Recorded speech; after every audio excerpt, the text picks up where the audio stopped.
bad. It comes down to this next hill. It's not going to end here. It goes over to the next. That's where Optic are now. I don't believe it. One more point we'll see. 5 seconds for the win breach. And you have so much time to work with for a single break. You can coordinate. You can wait for the flanks. Awakening's got your entry. Everyone else through the front. Awakening taken care of. No one on the point for the moment, though. And they got the first break. Vivid, the next man in line, but it is a 2 versus 4 around the hill. And Optic Texas clean house. They turn to read the spawns, but Awakening again trying to strike. The back line now. Illy trying to stay alive as best he can. 2 trophy systems working overtime at that point. It's 10 seconds for the win now, Optic Texas. Awakening trying to cover the boys. In they go. On the outside. Who wins another one? Nero's in. Nero's in. Is anyone there? Over the top. Oh my God. Dashy crosses him up. They stay alive. Vivid. Oh my. What are we seeing? It's not over yet. Bruce can't get any more. It's 2 seconds for the win. It's the rotation. It's all down to Hook. They've done it.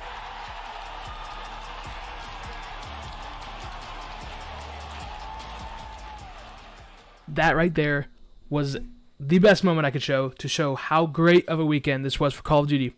And I pray that this is not the beginning of the end for viewership, for excitement, for everything involved, because we might be moving to YouTube, which is just a side note, as I go over my instant reactions for today, which was the Saturday games going into Championship Sunday, tomorrow, which should be really good.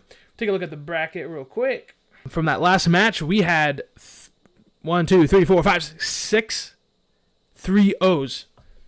We've been seeing it all over Twitter, like old COD pros saying, I don't think I've ever seen this, and I don't think we've ever seen this. It's literally crazy. And just want to go over every map of the day. Real quick, go into Breach Gorillas, which is what started us off. The stats are telling here. And I think a lot of the stats will be telling. Again, we cannot use the KDs necessarily, but when they're this inflated, it's pretty obvious to know what's going on here. No one did well from the Gorillas. RC's always has his pop-off moments where he's pretty impactful, but everyone's underneath a 1. Everyone on Boston's above a 1. Awakening has... I just want to give the flowers that Awakening and Nero deserve. Obviously, as a COD pro, you cannot be perfect every game. But Nero, every time I watch Boston, he just is so impactful. He's got to be one of the most underrated players in the league. I don't know why not more people talk about him. He's so impressive to me. Whenever I'm watching, he is always pushing the spawns. He's always pushing the point, getting the needed kills. Even S&D, talking about respawns, now going to S&D, he is a baller. He always is pushing and getting his kills. He's not just pushing in and getting killed. He's always getting his kills needed. Breach pull out the 3-0 against the LA Gorillas. Not a surprise, as the Gorillas haven't been doing fantastic. Then we got the winners brackets. So Optic Rokkr. If you didn't watch my game, my video, I said that Minnesota Rokkr, watch out for them because they're in the championship bubble. I feel like not enough people were giving them enough credit for what they were looking like in the qualifiers, and they have been coming out. So in the Optic Texas Minnesota, this is even more telling. Shotzi, Illy was horrific in this opening match. Not a single player for Optic was doing great. Shotzi, I think that first map, if we go look at the hard point, I think it was 17 and 29. Yeah, I was going to say he's close to 30. 17 of 29. You just cannot do that. Looking over here, Pants and Afro both a 1.6. Again, just like Awakening and Afro. Awakening and Nero, we got Afro and Bance being the 2 players that were super impactful today. Bance was using the tack a lot, which is actually surprising. Look at the damage. Afro led the lobby. Barely. Actually, Dashu did pretty good without his kills getting through, but just all really good from the Rokkr. Not a surprise, as I did call this. Going to the Ultra Phase, another telling match. This is what I've been saying. Every map. The reason why they're all 3-0s is because you're going to see how inflated one team did and the other team did not do so well. Celium and Abizi, you got another AR and SMG, both popping off, both hitting a 1.6.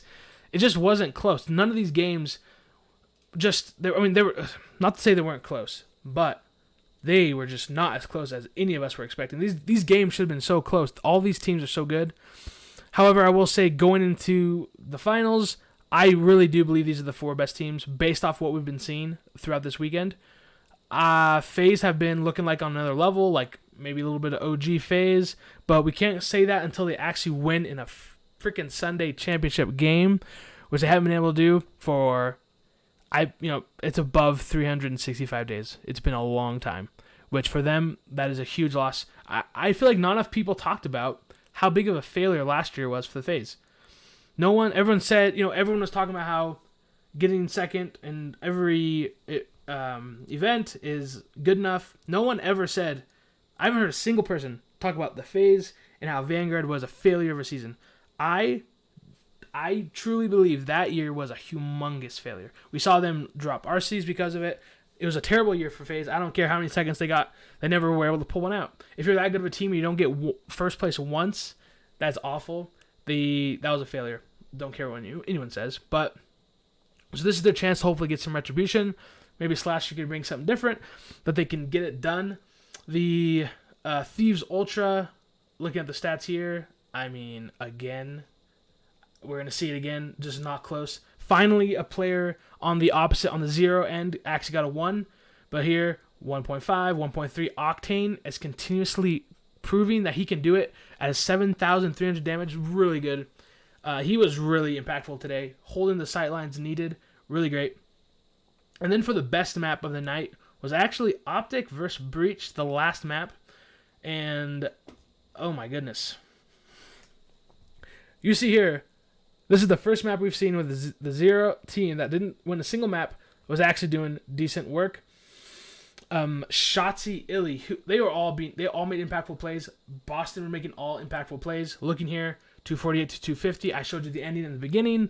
4-6. This control was closer, was really close. This was one of the most fun controls I've watched.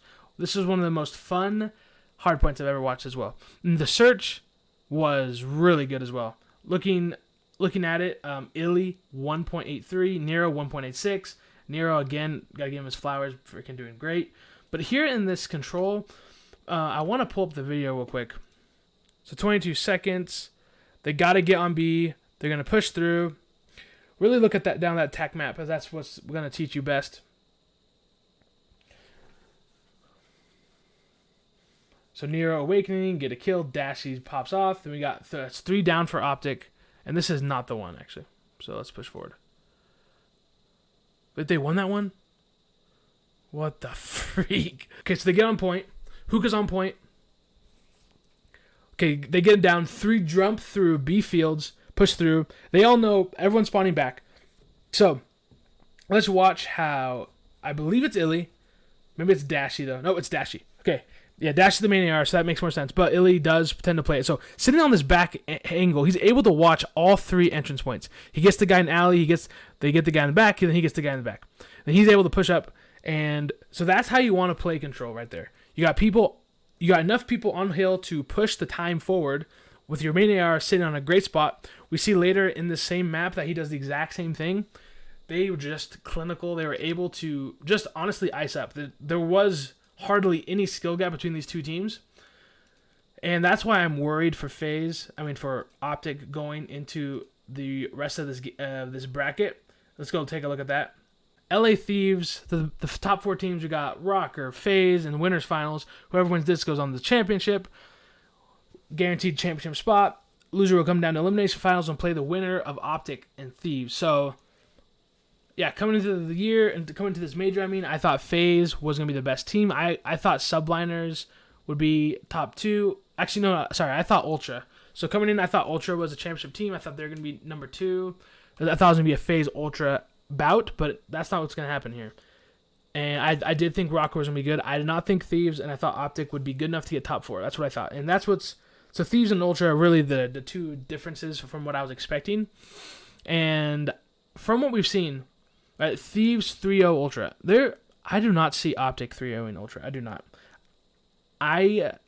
This Optic Breach is very close, and I think Thieves, FaZe, and Rokkr, by the way they've been playing, it would also be a 3-0, but it'd be a decisive 3-0. The Optic one was extremely close. This easily could have been 3-0 Boston if things went their way. Just the issue with Boston is they can't clutch up, and we saw it on full display. Will Boston make a change? Hey, very possible. But coming in, I expect FaZe to win. I think they will push through, beat Rokkr here. I think it'll be very close. I think these teams will match up very well. The S&Ds, this will be probably the best S&Ds you'll watch. Two really hot S&D teams playing great strats. I think it's going to be the most fun S&D we've seen all year. And then Thieves Optic, I could see Optic pulling off a map, but I do think this will be 3-1 if Thieves can keep playing the way they have been playing, which there's no reason not to believe so. So we got Thieves against Rokkr here in the elimination finals, and 3-2 for winners finals. But for the elimination finals, Thieves Rokkr, I'm gonna go the Rokkr. I think it's gonna be a 3-2 Rokkr win. I think the Rokkr will just pull out the S&D. They will pull out a. It's really hard. They've been looking so good. Calling which ones to call are hard. But yeah, I think it'll be a 3-2 really hard fought game. And then a FaZe Rokkr in the end. And Rokkr will win. You've heard it here. It's going to be Rokkr winning this major. Sorry, FaZe, it's not your time yet. You're going to have to keep pushing. You're going to have to keep grinding for it. But before I get off, I want to show this real quick from Xena, whoever this is. He showed the stats on Twitch, which I totally believe, as I constantly like to look at the COD stats just to see how the league is going.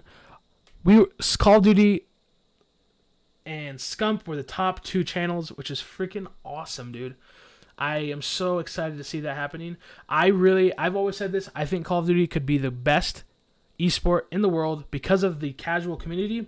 If we can get the casual community to come over to competitive side, this could be the best viewing and best most played competitive game in the world. And then with that happening, hopefully they'll put more effort.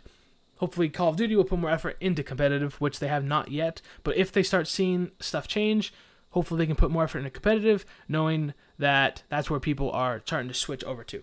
And then lastly, even though I do believe he will not get first this major, Simp has now placed tied top 3 in 24 of his 27 events. That is just insane. He's got a chance to really be the GOAT of the CDL, along with his counterparts on the FaZe. Probably going to end up being the greatest dynasty if they can continue to go on throughout this game and actually win a couple majors, unlike they were able to do in Vanguard. But being top 2 basically every major last year is still adding to their accolades, but they've got to win a few more. I think this can be the greatest dynasty of all time, but they will fall short again, unfortunately. Thank you so much for watching. Have a good day. Bless you.